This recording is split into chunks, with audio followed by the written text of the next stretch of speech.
കൊള്ളാം, അടിപൊളിയായിരുന്നു. ഒരു മനുഷ്യന് ജീവിതത്തിൽ സംഭവിച്ച കാര്യത്തിന് അതിന് പ്രതികാരം ചെയ്യുന്നതായിട്ടുള്ള നല്ല നല്ല സിനിമയായിരുന്നു. അഭിനയം കൊള്ളാം.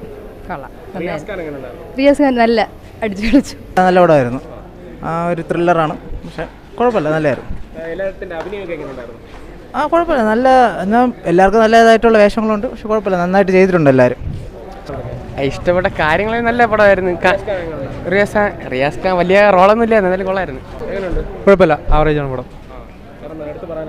എടുത്തു പറഞ്ഞിട്ട് ഫൈറ്റൊക്കെ കൊള്ളാം, ക്യാമറ അത്യാവശ്യം നല്ല വർക്ക് ചെയ്തിട്ടുണ്ട്, കൊള്ളാം.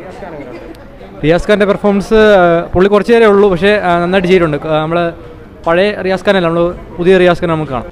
എന്താ പറയുക, കൊള്ളാം, സൂപ്പർ പടമായിരുന്നു, നല്ല ത്രില്ലിങ് പടമായിരുന്നു. എന്താ പറയുക, സസ്പെൻസും കാര്യങ്ങളൊക്കെ ഉണ്ട്, കുറേയേറെ കാര്യങ്ങൾ.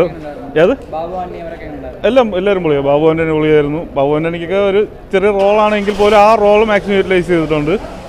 പിന്നെ ലക്ഷ്മി റോയിയുടെ ആ ഒരു IPS റോളും, റിയാസ് ഖാൻ്റെ ഒരു എല്ലാം കൊള്ളാം, അടിപൊളിയായിരുന്നു, പൊളിയായിരുന്നു. ഓക്കെ, കുഴപ്പമില്ല.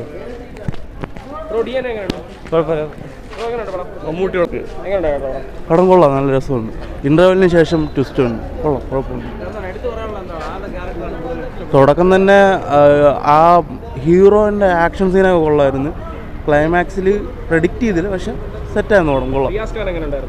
റിയാസ് ഖാൻ സൂപ്പർ, വേറെ ലെവലായിരുന്നു, സെറ്റായിരുന്നു, കൊള്ളാം. പടം കൊള്ളാം, കുഴപ്പമില്ല. മേക്കിംഗ് ഒക്കെ നല്ല മേക്കിംഗ് ആണ്. ഇപ്പോൾ ഡയറക്ഷൻ സൈഡൊക്കെ നോക്കുവാണെങ്കിൽ അടിപൊളിയാണ്. സുരേഷ് ബാബു എന്ന് പറയുന്ന ഒരാൾ നല്ല രീതിയിൽ തന്നെയാണ് പടം എടുത്തു വച്ചിരിക്കുന്നത്.